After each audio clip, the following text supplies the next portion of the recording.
Welcome to coinSense. Disclaimer, this video is for informational purposes only and shall not be construed as financial, investment, legal, or tax advice. The sender holds positions in the digital assets mentioned, and shall not be held liable for any errors, omissions, or actions taken based on the information provided herein. Do your own research. Bitcoin, a peer-to-peer electronic cash system. 5. Network. The steps to run the network are as follows. 1. New transactions are broadcast to all nodes. 2. Each node collects new transactions into a block. 3. Each node works on finding a difficult proof of work for its block. 4. When a node finds a proof of work, it broadcasts the block to all nodes. 5. Nodes accept the block only if all transactions in it are valid and not already spent. 6. Nodes express their acceptance of the block by working on creating the next block in the chain, using the hash of the accepted block as the previous hash. Nodes always consider the longest chain to be the correct one and will keep working on extending it. If two nodes broadcast different versions of the next block simultaneously, some nodes may receive one or the other first. In that case, they work on the first one they received, but save the other branch in case it becomes longer. The tie will be broken when the next proof of work is found and one branch becomes longer. The nodes that were working on the other branch will then switch to the longer one. New transaction broadcasts do not necessarily need to reach all nodes. As long as they reach many nodes, they will get into a block before long. Block broadcasts are also tolerant of dropped messages. If a node does not receive a block, it will request it when it receives the next block and realizes it missed one. 6. Incentive. By convention, the first transaction in a block is a special transaction that starts a new coin owned by the creator of the block. This adds an incentive for nodes to support the network, and provides a way to initially distribute coins into circulation, since there is no central authority to issue them.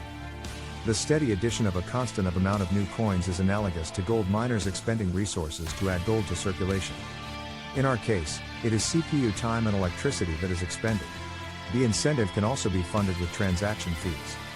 If the output value of a transaction is less than its input value, the difference is a transaction fee that is added to the incentive value of the block containing the transaction. Once a predetermined number of coins have entered circulation, the incentive can transition entirely to transaction fees and be completely inflation-free. The incentive may help encourage nodes to stay honest. If a greedy attacker is able to assemble more CPU power than all the honest nodes, he would have to choose between using it to defraud people by stealing back his payments, or using it to generate new coins. He ought to find it more profitable to play by the rules, such rules that favor him with more new coins than everyone else combined, than to undermine the system and the validity of his own wealth. 7. Reclaiming disk space. Once the latest transaction in a coin is buried under enough blocks, the spent transactions before it can be discarded to save disk space. To facilitate this without breaking the block's hash, transactions are hashed in a Merkle tree, with only the root included in the block's hash. Old blocks can then be compacted by stubbing off branches of the tree. The interior hashes do not need to be stored. A block header with no transactions would be about 80 bytes. If we suppose blocks are generated every 10 minutes, 80 bytes 6 times 24 times 365 equals 4.2 megabytes per year. With computer systems typically selling with 2 GB of RAM as of 2008, and Moore's law predicting current growth of 1.2 GB per year, storage should not be a problem even if the block headers must be kept in memory. 8. Simplified payment verification. It is possible to verify payments without running a full network node. A user only needs to keep a copy of the block headers of the longest proof of work chain, which he can get by querying network nodes until he's convinced he has the longest chain, and obtain the Merkle branch linking the transaction to the block it's timestamped in. He can't check the transaction for himself, but by linking it to a place in the chain, he can see that a network node has accepted it, and blocks added after it further confirm the network has accepted it. As such, the verification is reliable as long as honest nodes control the network, but is more vulnerable if the network is overpowered by an attacker. While network nodes can verify transactions for themselves, the simplified method can be fooled by an attacker's fabricated transactions for as long as the attacker can continue to overpower the network.